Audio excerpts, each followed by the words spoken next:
Eu sou naturalmente, e acredito que vocês que me acompanham já perceberam, eu sou naturalmente, espontaneamente entusiasta da vida de Jesus. Eu não conheço um outro homem, um outro ser mais, como eu diria, mais bacana, mais importante, mais necessário para a gente buscar compreender a sua lógica de viver e seguir. Não conheço. Sem nada de colocação de religião, de jeito algum. Eu, quando escolhi, por exemplo, essa imagem que é o fundo, que é chamada de Pietà, confeccionada por aquele artista, salvo engano, Leonardo da Vinci. Se eu estiver errado, me corrijam, porque eu não sou muito conectado em artes. Mas a imagem de Nossa Senhora com Jesus nos braços, chamada de Piedade, para mim é simbólica, porque ela traz uma sensação de amor, de maternidade, de acolhimento, de sofrimento profundo de uma mãe que amou tanto seu filho desde o primeiro momento, quando infância também, e vê-lo depois morto na cruz. Bom, mas não é disso que eu vim conversar com vocês um pouco. Eu vim conversar com vocês um pouco sobre o grande Mestre Jesus. Eu sou simpatizante dele, eu sou amigo dele, eu sou entusiasta dele, porque é o ser mais brilhante que existe no universo. Sim, que nós podemos fazer contato. Aí alguns de vocês podem estar me dizendo que, e Deus, como é que fica nessa história? Deus eu coloco à parte, porque Deus, nós não conseguimos entender o que é Deus. Quando o nosso grande amigo Allan Kardec perguntou aos espíritos o que é Deus, e os espíritos responderam: onisciência, onipresença é o que é Deus. Mas Jesus, nós podemos falar quem é Jesus, né? Um espírito elevadíssimo, um espírito amorosíssimo. Uma das revelações de Deus ao mundo, uma das grandes revelações de Deus ao mundo, trazendo para o mundo a experiência do humano no divino e simultaneamente o divino no humano, trazendo para o homem coisas do tipo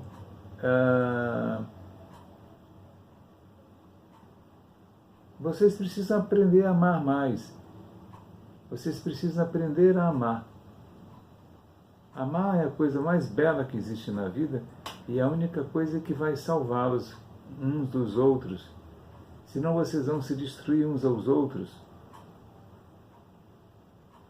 Não me recordo de ter no Evangelho esta frase. Sou eu quem sempre repito isto.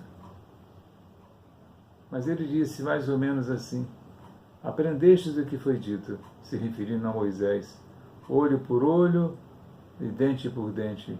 Eu, porém, vos digo, se te baterem uma face, apresente a outra face.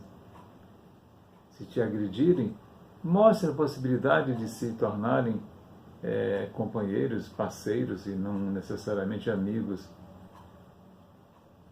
E mais adiante, um dos espíritos esclarece, né, que não se quer exigir do homem que ele se sinta feliz ao lado de um inimigo, do jeito que ele se sente bem ao lado de um amigo. Não, não é isso, mas que pelo menos não queira o mal do outro.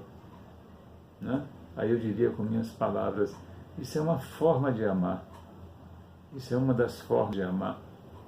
Não querer o mal do outro já é muita coisa. Agora devemos querer o bem do outro e fazer o bem para o outro na medida do possível, através de uma oração, através de uma distinção, através de uma discrição, através de um afago, através, muitas vezes, de dar ao outro a importância que o outro tem. No mundo em que nós vivemos, todos nós temos o mesmo valor. Eu, você, qualquer ser humano. O homem que criou essas chamadas castas, essa seleção, né? E há uma pseudo-ideia de que o homem é mais favorecido quando está naquela classe econômica, quando está naquela classe social. Enfim, o certo é que perante as leis de Deus, os homens são todos iguais. Todos sofrem, todos vão morrer e todos são imortais. Isso é a lei divina, é a lei de Deus, não é a lei dos homens. Então nós temos que entender isso com um pouco mais de prática no dia a dia. Na medida do possível, buscar fazer a alteridade, que é se colocar no lugar do outro, para que a gente entenda um pouco como é que o outro se sente, como é que o outro vive, como é que o outro se coloca na vida, perante a própria vida, o que é que o outro oferece para você.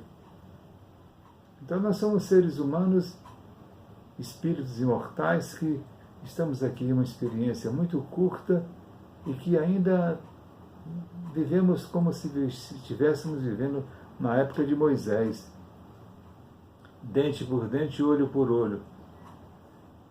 É exatamente assim. Vivemos numa fase em que queremos ver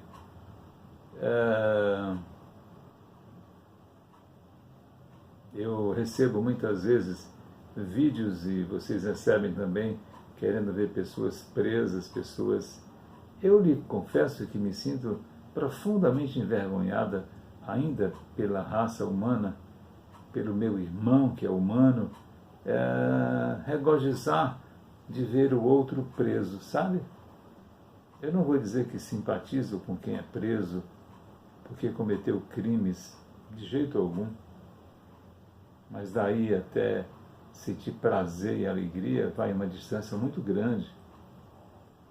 Eu comentava esses dias com pessoas muito queridas que eu sinto a vergonha dos filhos dessas pessoas que estão presas, pessoas que ocupam cargos públicos elevados e não tem nenhuma necessidade, a não ser por uma doença. Isso na psicologia nós temos centenas de explicações, né? Esses são sintomas de doenças graves do espírito, esses vícios, né? O vício de roubo, o vício de avareza, o vício de ganância, né? O vício que não consegue perceber que os seus irmãos estão morrendo em hospitais sem medicações, mas ele acumula fortunas em casa, guarda dinheiro em bunkers, guarda dinheiro em apartamentos, guarda dinheiro em malas, guarda dinheiro no exterior. Isso é uma doença do espírito. E não é para a gente ficar se regozijando de ver alguém doente. De jeito algum. As leis dos homens são todas elas falhas. Todas elas são falhas. Não existe a lei do homem que seja correta, que seja pelo menos correta. Elas são todas falhas. Então, que você busque, de alguma maneira, seguir os passos do Mestre Jesus. Que você busque, de alguma maneira, ver esse homem Jesus como um ser transcendental, como um espírito imortal que vive conosco ainda hoje, que ele disse: onde estiveres, duas ou mais pessoas em meu nome, eu estarei presente. Ele estava falando em uma linguagem metafórica, como sempre utilizou de metáforas e de parábolas, né? Então nós precisamos confiar na existência desse Espírito maravilhoso e da sua mãe também, Nossa Senhora, né? A quem nós costumamos chamar de Nossa Senhora. Nossa Senhora que ficou grávida de Jesus, que pariu Jesus, né? Com parto normal, e viu seu filho ser, no final da história, crucificado. E ele depois reaparece para que todos vissem, e conviveu conosco por mais de 40 dias aqui, depois que foi morto, entre aspas, na cruz. Então, quando muitas vezes eu vejo espíritos, muitas e tantas vezes, são esses mesmos espíritos que morreram e que se apresentam. Isso a gente chama de faculdade mediúnica, o que nos permite ver espíritos. Então, Jesus apareceu para todos aqueles seres materializado. Ele se materializou, o que também não é novidade dentro do Espiritismo. Nós conhecemos o fenômeno da materialização. Vocês podem ver aqui no YouTube alguns vídeos do Dr. Paulo César Frutuoso. Dr. Paulo César Frutuoso, um médico carioca que escreveu um livro chamado A Face Oculta da Medicina. Vale a pena você assistir e compreender que a materialização que se deu com Jesus, né, e que ele apareceu para Maria, depois para os apóstolos, o grupo de amigos, né, é um fenômeno natural e que isso acontece na Terra. Sempre aconteceu e vai acontecer sempre. Então eu tenho muito amor por esse irmão maior, que eu chamo com toda intimidade, com toda amorosidade, pela aproximação que eu me sinto dele, e da nossa doce Mãe Santíssima,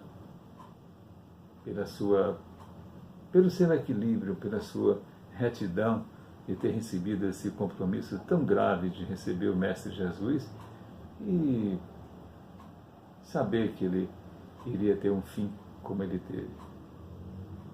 E que a gente estude Jesus, para que a gente possa ser cada dia menos bruto, para que a gente saiba cada dia ser um pouco mais amoroso, para que a gente aprenda a valorizar a vida, não é? Nada é mais sagrado. Ainda hoje eu falei a duas pessoas queridas de que a vida é o tesouro que você tem, não é o que você tem acumulado em banco, em casa, em imóveis, em carros, em relógios, né? Esse relógio que eu uso aqui, ele já tem 20 anos ou mais. Então nós não precisamos de 20 relógios, só um. Se botar um em cada braço, fica meio esquisito, para mim, pelo menos, né? Então nós devemos ter a sabedoria e aprender com esse grande mestre. Esse é o mestre.